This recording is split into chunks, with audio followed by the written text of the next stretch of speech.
Investissez dans l'immobilier les amis, je vais vous partager quelque chose de très important. Je suis sur ma maison ici, que j'ai mis en location depuis fin 2024, début 2025. Mais si je vous raconte l'histoire de cette maison, vous n'allez même pas le croire. En 2021, un ami m'a convaincu d'acheter un terrain ici. C'est un quartier où il n'y avait absolument rien. C'est-à-dire que des champs, des arbres, il n'y avait absolument rien. Mais cet ami, son père avait acheté une maison ici. Je suis reconnaissant, il s'appelle Abdoulaye Bo, il est aux États-Unis. Il me dit non, c'est que tu vas pas le regretter. Acheter un terrain, actuellement, ça prend de la valeur rapidement et tout ça. Donc je suis convaincu, je suis venu, j'ai acheté le terrain. À l'époque, les terrains ici coûtaient 3 à 5 millions. Moi, j'ai acheté à 4 millions 5. Donc voilà, c'était bien propre et tout. Quand j'ai acheté, ma mère me disait que dans ce champ-là, c'est toi seul qui va aller habiter là-bas. Donc j'ai gardé le terrain. Un an plus tard, 2 ans, 2023, j'ai décidé de le construire. J'ai fini de construire en 2023. Quand j'ai construit aussi, il y avait une personne, 2 personnes qui a construit. 2023 jusqu'à 2024, j'ai du mal à trouver locataire parce que moi, je comptais pas venir habiter parce que c'est du business. Mais en 2025, fin 2024, j'ai trouvé locataire jusqu'à aujourd'hui. Bon Dieu merci, c'est tellement bien. Mais comme moi, je ne venais pas ici tout le temps. Quand je suis venu aujourd'hui pour visite, aujourd'hui c'est le 7 décembre, ça fait longtemps que je suis pas venu, mais je suis tellement content de voir le quartier en train d'évoluer à ce niveau-là. Tout le monde en train de construire jusqu'à avoir terrain de football à côté de moi, terrain de football. Les gens en train de jouer du football à côté de moi, je suis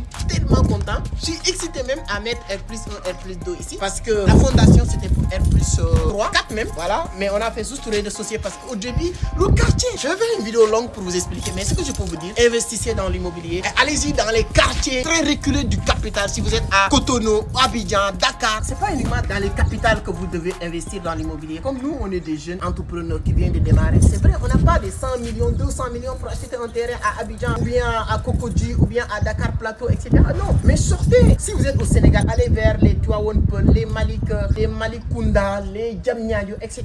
C'est là-bas que vous allez investir. Ce que les gens ne comprennent pas, les gens qui sont des propriétaires des maisons à Dakar, ils sont achetés il y a 20 ans. C'est-à-dire que les grands détenteurs de biens immobiliers à Dakar, ils sont investis il y a 30 ans. Toi, ton père ou mon père, il disait à l'époque que Dakar, on va pas investir. Mais aujourd'hui, on a regretté. Aujourd'hui aussi, c'est la même chose. Donc voilà, je vais faire une vidéo longue sur YouTube pour vous expliquer comment ça s'est passé au début, comment j'ai fait pour acheter des terrains sûrs. Parce qu'il y a 2 types de terrains. Le terrain où c'est titre foncier, ça c'est très sûr. C'est même le notaire qui vend. Il y a des terrains de libération, bail que tu achètes avec la mairie, etc. Je vais vous donner mes astuces, mes secrets que j'ai utilisés pour acheter des terrains sûrs jusqu'à arriver à construire, etc.